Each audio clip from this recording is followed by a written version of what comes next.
Hi everyone, I'm Mike Green, Public Information Officer in the Allen County Commissioner's Office, and welcome to County Line.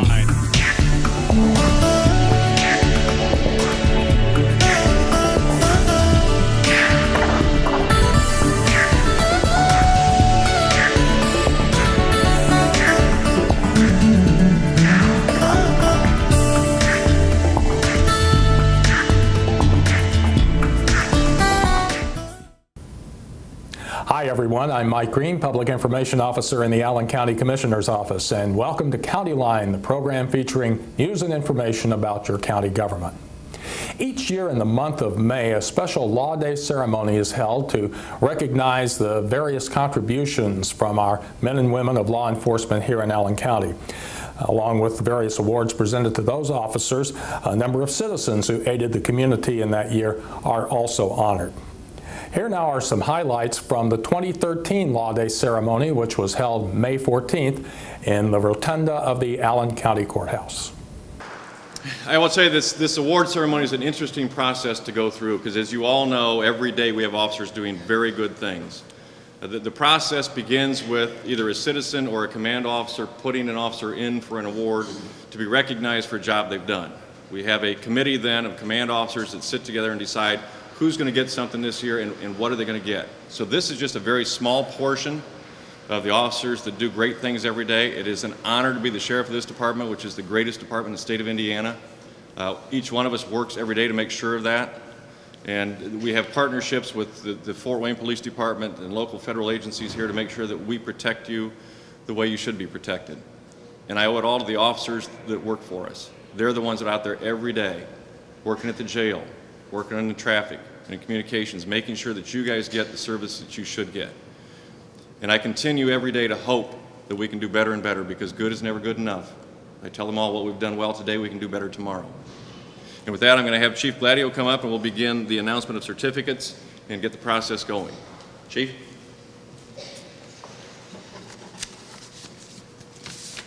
Okay, first up, letter of commendation, Captain Christopher Coop. If you would come up, Captain.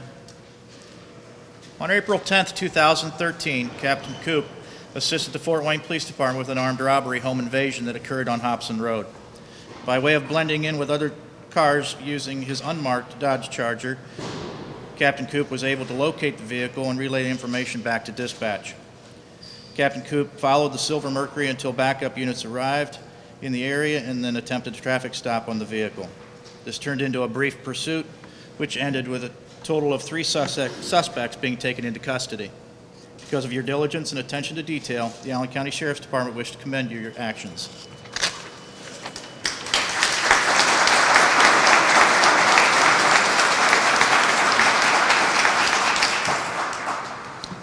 Next up, a letter of commendation, Officer Jason Gazuski. On November 13th, 2012, Officer Jason Gazuski overheard New Haven Police Dispatch air an armed robbery in progress with shots fired. After responding to the area, the officer located the getaway vehicle, which resulted in a pursuit. 4 perpetrators were apprehended, with 3 being charged with armed robbery. Located in the vehicle were over 20 guns, multiple rounds of ammunition. Several of the guns were loaded or in the process of being loaded while the pursuit took place.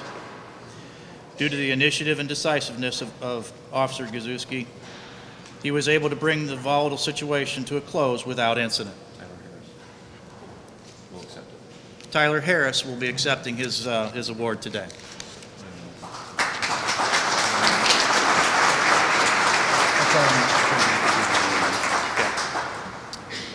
Next up, a letter of commendation to Officer Stephen Stuckey. On January 27, 2012, Officer Stuckey was dispatched to a disabled vehicle on I-469 where he searched for the vehicle but could not locate it. Officer Stuckey informed dispatch that he could not find the vehicle but was going to continue looking in the area. He exited the highway and began checking the surrounding areas. Driving down a dead-end road, he was able to locate the vehicle, whose female occupant was having a serious medical issue. When the paramedics arrived, they advised the patient's blood sugar was so low that she could not function.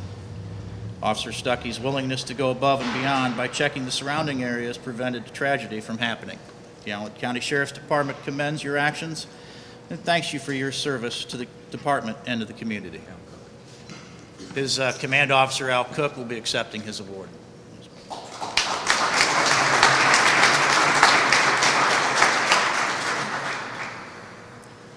Letter of commendation, Officer Kenneth Litzenberg. During the summer and fall months of 2012, the Leo-Cedarville area of northeast Allen County was inundated with over 250 thefts from vehicles. Officer Litzenberg, who was assigned to that area, took the initiative to track the suspects and acquire multiple reports that ultimately led to the arrest and prosecution of the suspect. Officer Litzenberg's dedication and work ethic continue to be an asset to the department and to the citizens of Allen County. The Allen County Sheriff's Department wishes to express their gratitude for a job well done. Thank you. And his Command Officer, Guy Griffith, will be accepting his award today.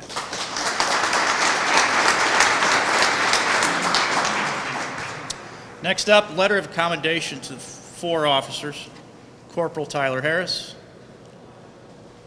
Officer Thomas Huff, Officer Dwayne Romines, Reserve Officer Richard Warner. In the early morning hours of September 9th, 2012, police dispatch aired a description of a vehicle containing suspects who had shot into an ambulance that was transporting a shooting victim from a local nightclub. Corporal Harris and Reserve Officer Warner took up a position on Clinton and Superior Streets to wait on the vehicle. Within minutes, the vehicle was spotted and the 2 officers began to follow. After trying to initiate a traffic stop, the suspect vehicle fled the scene, starting a vehicle pursuit. After making several turns, the vehicle slowed and 2 suspects exited the vehicle. The vehicle then sped off again, continuing down several streets. Officer Huff and Officer Romines were working a detail in the area and took up position waiting for the vehicle with stop sticks. As the vehicle neared, the stop sticks were deployed. The vehicle came to a rest shortly thereafter. The 2 remaining suspects in the vehicle were taken into custody without incident. You are all to be commended for your professionalism, dedication to the department, and to the safety of the citizens of Allen County.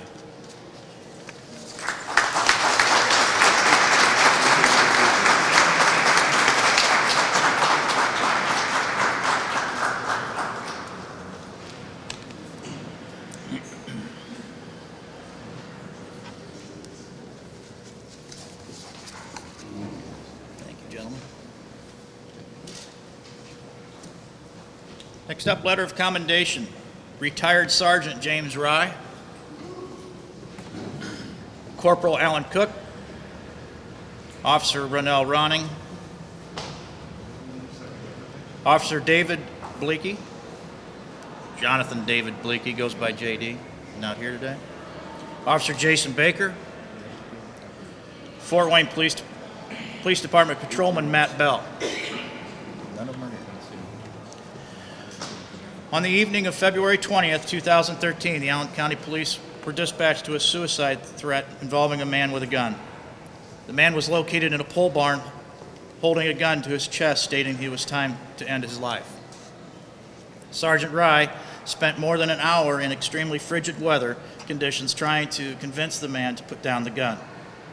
An opportunity for Officer Baker to deploy several less than lethal rounds from his shotgun arose, knocking the man to the ground, where Officers Ronning and Corporal Cook wrestled with the suspect. Officer Bleakey was able to secure the firearm the man was holding, but he continued to struggle without compliance to the commands given by the officers. Fort Wayne Police Patrolman Mr. Bell deployed a taser, where the suspect began to comply and was safely taken into custody. The Allen County Sheriff's Department commends your actions and thanks you for a job well done.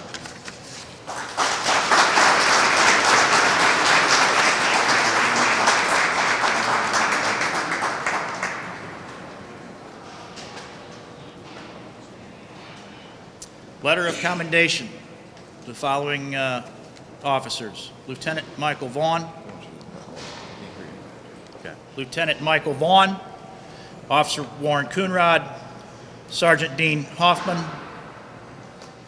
Officer Brian Heine, Officer Jack Kane, Officer John Gerardo, Officer Scott Borton, Officer Justin Nash, Officer Darren Compton, Officer Timothy Lowe, Lieutenant Michael Bennington, Corporal Mark Reed, Fort Wayne Police Department Detective Jeff Ripley, Fort Wayne Police Department Patrolman Keith Adair, and Fort Wayne Police Patrolman Benjamin Young. On June 4, 2012, the Allen County Vice and Narcotics Division received a tip that fugitive murder suspect Zayo Burrell may be in the Fort Wayne area. Multiple tips confirmed the suspect was staying at a home on Ridgewood Drive in Fort Wayne.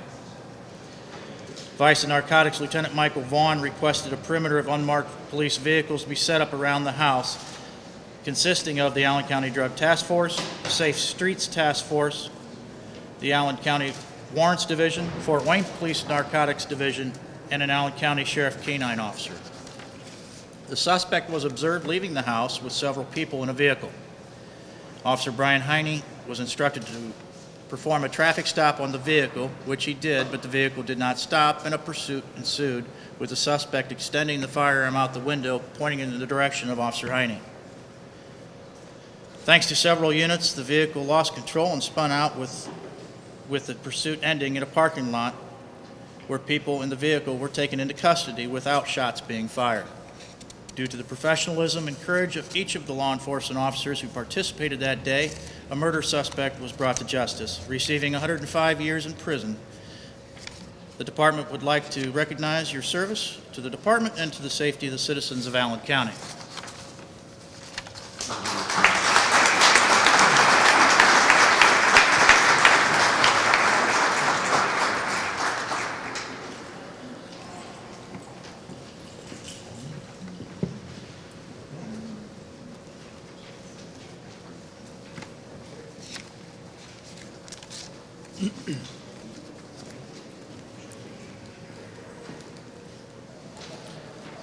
Next up, letter of appreciation.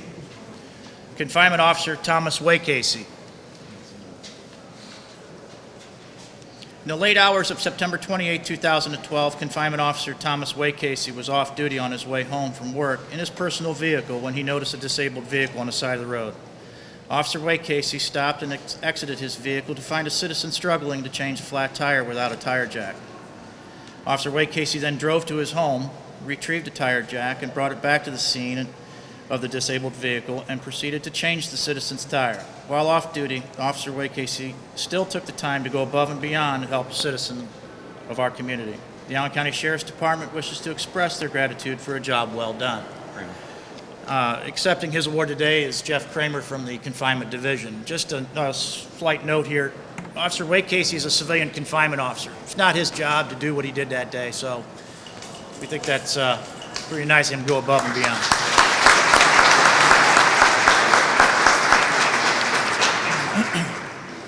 Okay, Life-Saving Award, Officer Kevin Surface.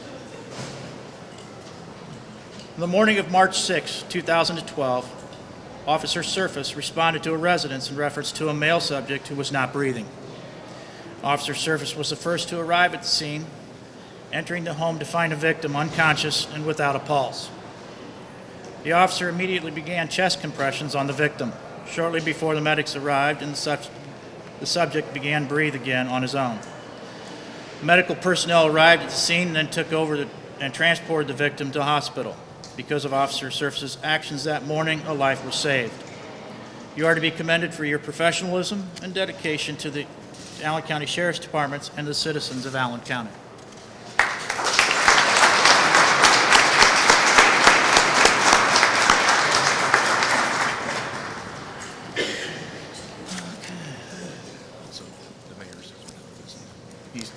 He wants to go first? No. Okay. Citizens Life-Saving Award, Tony Book. In the early afternoon hours of March 2nd, 2013, 8-year-old Samantha Book was walking around her residence when she ventured out onto an icy-covered pond. Unfortunately, the ice was not thick enough to support Samantha's weight, breaking through the ice and falling into a frigid water. Samantha was struggling to stay afloat as she called out for help.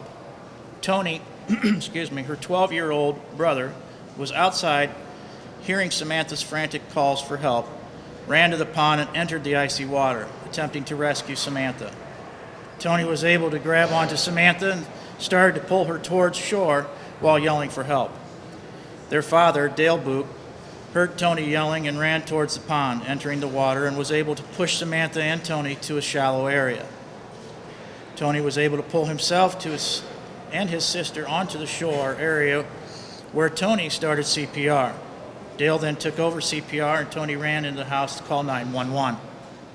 When paramedics arrived, they transported Samantha to the hospital in critical condition. Tony and Dale were also transported to the hospital and treated for hypothermia. It was estimated that Samantha had been submerged underwater for approximately 2 minutes that afternoon and would not have survived if Tony had not come to her rescue. Because of Tony's quick action and selflessness that afternoon, he was able to save his own sister's life. On behalf of the Allen County Sheriff's Department, we would like to extend our gratitude for your courageous efforts that afternoon.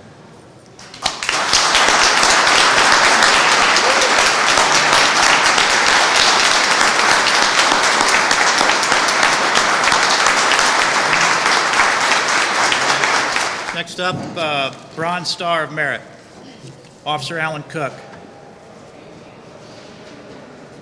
By virtue of having received 5 letters of commendation from the Allen County Sheriff's Department, you are being awarded the Bronze Star of Merit. Your dedication, professionalism, and commitment to the department and to the citizens of Allen County is obvious, and I would like to thank you for a job well done.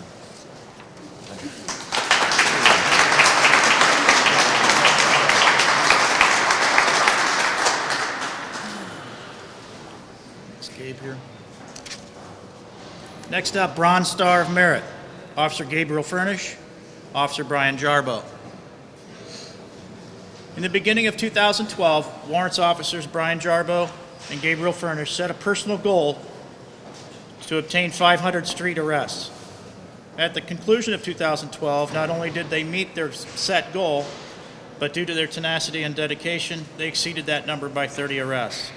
A great example of their dedication involved locating 2 active methamphetamine labs, one of which, a small child of approximately 4 years old, was residing in amongst the dangerous chemicals associated with methamphetamine production.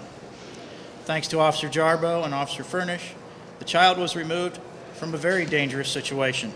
The officer's diligence and commitment to making Allen County a safer environment is commendable. Your determination and commitment has proven as an asset to the Allen County Sheriff's Department and the community as well.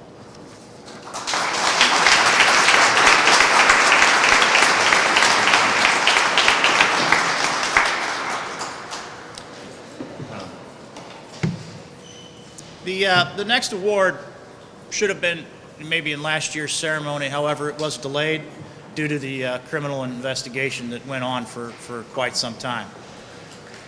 Bronze Star of Merit, Detective Lieutenant Troy Hirschberger, Detective Lieutenant Gerald Farrell, Detective Corporal John Zagelmeyer, Detective Corporal Josh Lumsick, Detective Corporal Keith Wallen, Detective Corporal Brian Sell, and Corporal Kerry Fries.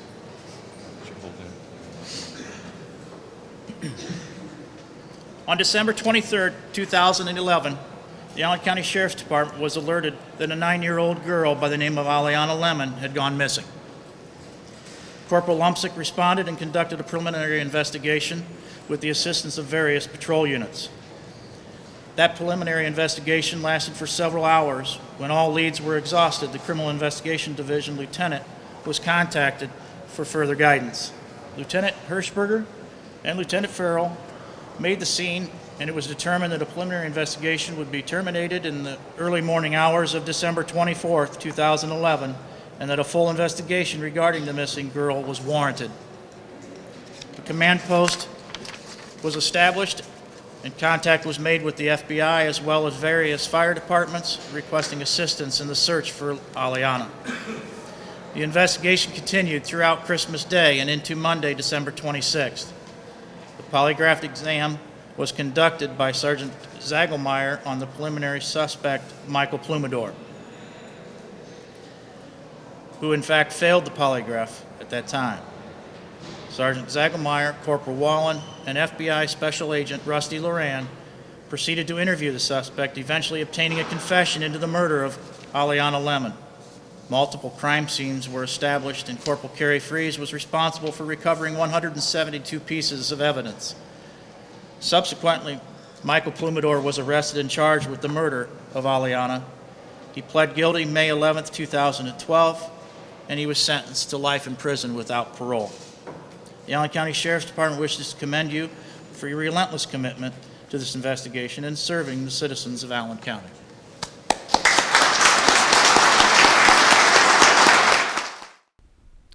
Economic developments in Fort Wayne and Allen County are about to undergo a big change with the creation of Greater Fort Wayne Incorporated, which will wind up being a combination of the Fort Wayne Chamber of Commerce and the Economic Development Alliance, and who knows, in the future, perhaps other economic development organizations will be a part of this effort as well. We're going to talk about the creation of this organization, the work that's been done so far and what's left to be done, and also a little bit about why government is involved in this effort. With us today is Ron Turpin, who is co-chair of the group that is overseeing the merger, and also County Commissioner Nelson Peters, who is also on the committee as well. Gentlemen, first of all, thanks for joining us. We appreciate it. Thanks for having us. Ron, let's begin with you. This is something that has been talked about for quite some time. Give us a little bit of background and history as to how we got to the point that we're at today. Sure. For a number of years, we've looked at other high-performance communities. And one of the things we noticed in that is there is a lot more synergy in their economic development efforts. The city, the county, local business coming together and really having a holistic approach to not only expanding local business, but how do we attract new businesses to the community? How do we work with the over 1,600 members of the chamber to help get them to the next level, to grow this community? Over a year ago, there started to be a discussion between Commissioner Peters, Mayor Tom Henry, the current chair of the chamber board at the time, Mike Chrisman, and others about how can we start looking at bringing these organizations together. And so that really gave a lot of traction. Having the support of those three key leaders led to conversations among a number of us about, what we've talked a lot about the theory of this, let's put this into practice. And so that really put what a lot of experts told us might take 2 years of discussion and really high-tracked it to really 6 to 9 months of going from discussion to reality. But partly because I assume that this has been kind of talked about in the past in some form or fashion, getting together. It has been. A number of years ago, 15 plus, they were all together, then it kind of broke apart, and then it's looking at, is this really the trend of what we see in economic development today? And it's not. And so, okay, what is that trend? What are best practices that are being used?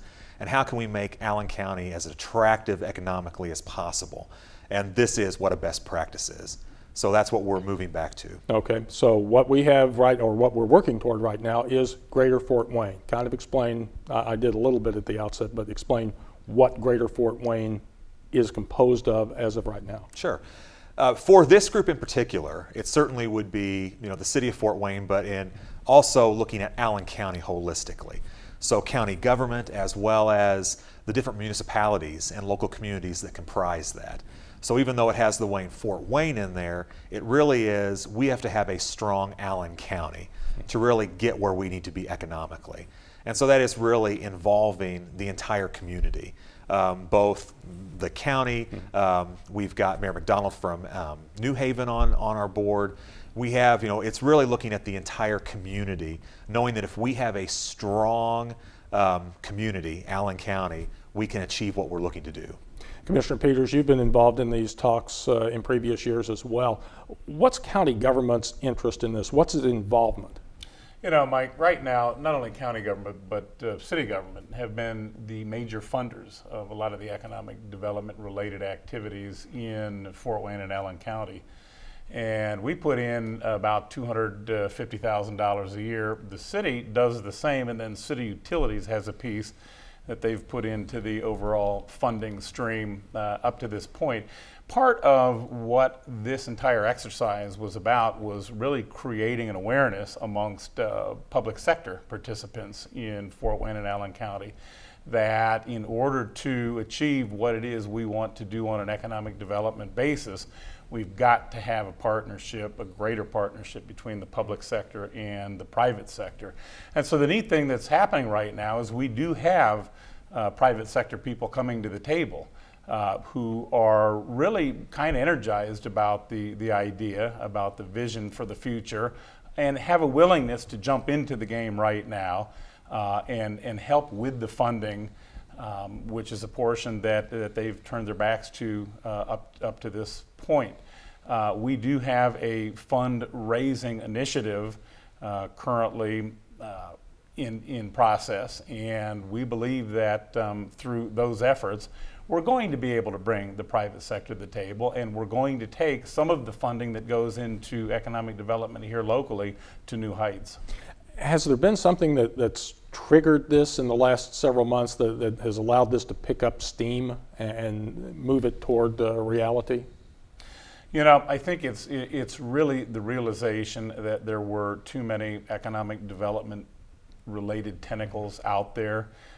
This agency doing this particular thing, this organization doing that particular thing, and sometimes the goals and the missions may have in fact been one and the same.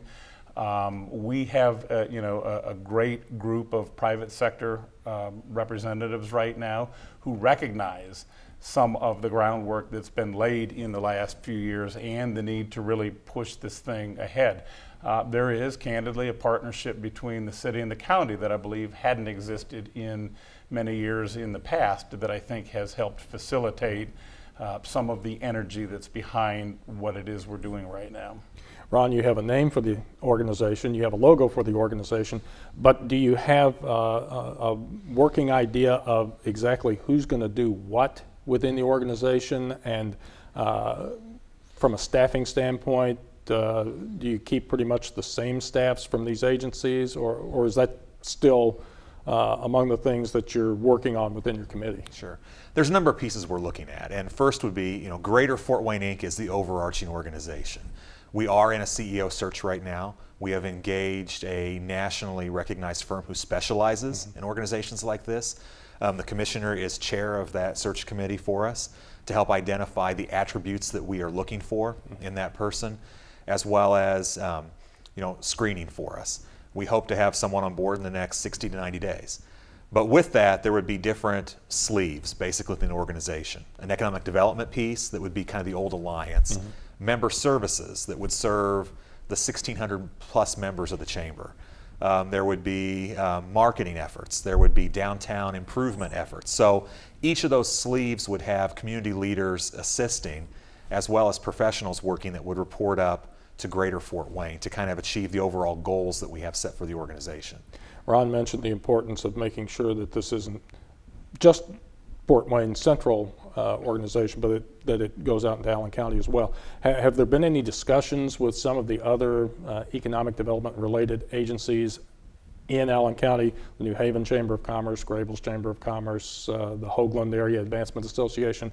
How do you see them playing a role along with Greater Fort Wayne? Well, Mike, the discussions first started out on a more grandiose basis than that. We talked about incorporating the Regional Chamber of Commerce, the regional partnership, and a few of the other regional related entities.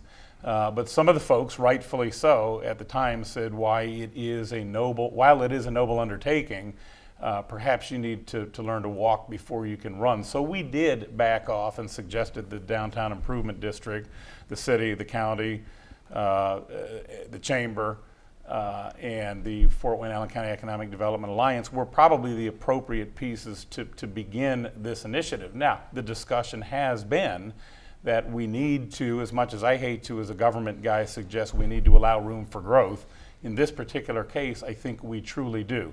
because there are some of those other economic development tentacles out there that could well end up in the mix before all is said and done. Now, in the meantime, we are cognizant that there's been a lot of good work that's been done on a regional basis, which has transcended, actually come into the Allen County area. So you now have some players in East Allen County and other areas of the county who may not have been as amenable to these integration efforts some time back as they are right now. So we've been careful to ensure that we are including the New Allen Alliance, the folks who represent a lot of the smaller counties out on the east side.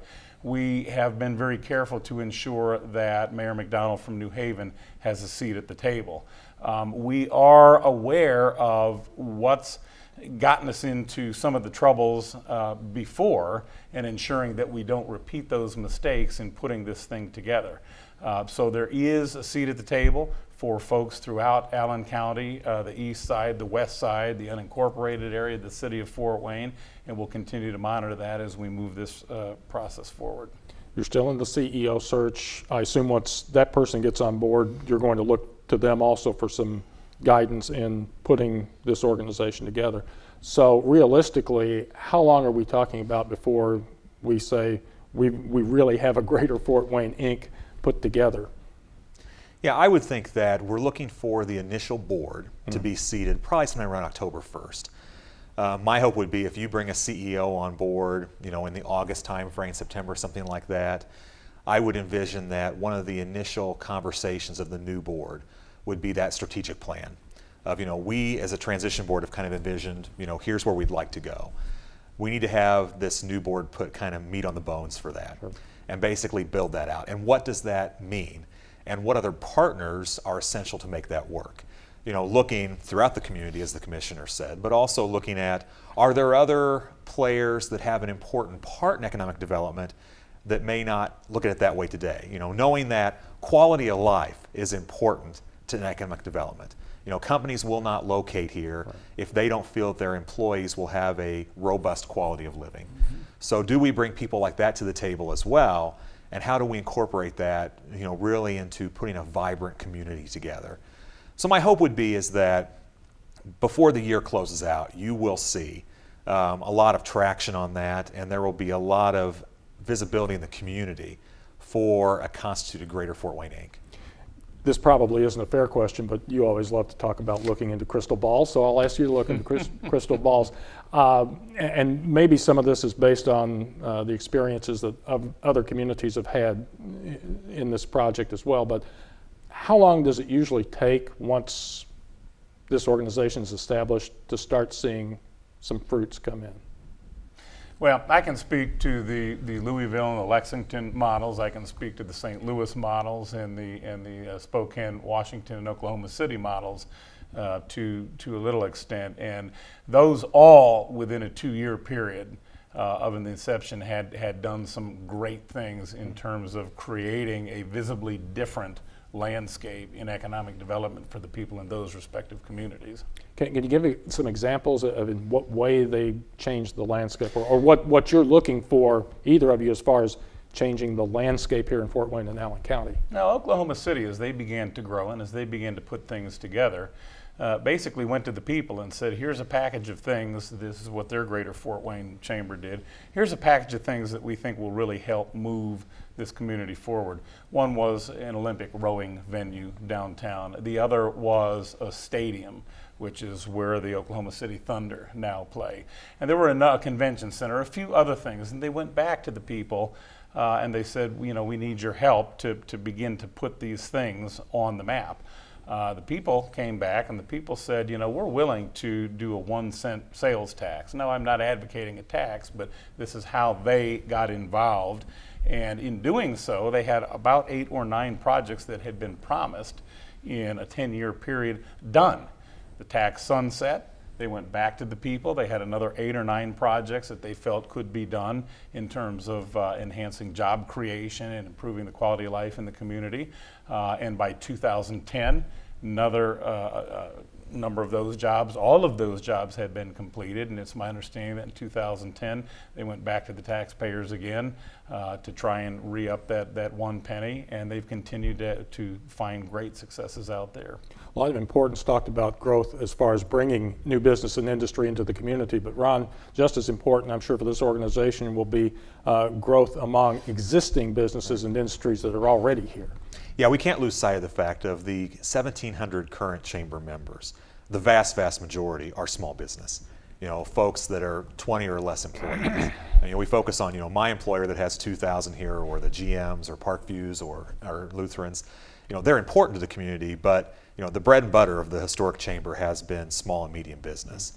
And, you know, we've made a pledge to them through this that we will not forget them in this, that a critical part of our community's growth is ensuring that they feel like they have the tools to help them build their businesses to growth for the future. I mean, you know, Lincoln started out in this community 100 years ago with like 10 employees. You know, where's the next Sweetwater in this community, or Vera Bradley? They're out there. What can we do to help them achieve success and to grow into the next, you know, big company in this community? Well, exciting times ahead, and we look forward to seeing more of what comes from Fort Wayne Inc. for both Fort Wayne and Allen County. Ron Turpin, Commissioner Nelson Peters, thanks for joining us and talking more about it. We'll keep folks updated on the progress of this organization and what it means to our community. Thanks again. Mike. And that's going to do it for this edition of County Line. Remember, you can watch all of our previous County Line programs by going to our Allen County Info YouTube channel or our video on demand service. Both of those can be accessed if you go to the homepage of our county website, www.allencounty.us. I'm Mike Green, Public Information Officer in the Allen County Commissioner's Office, and we hope to see you again next time on County Line.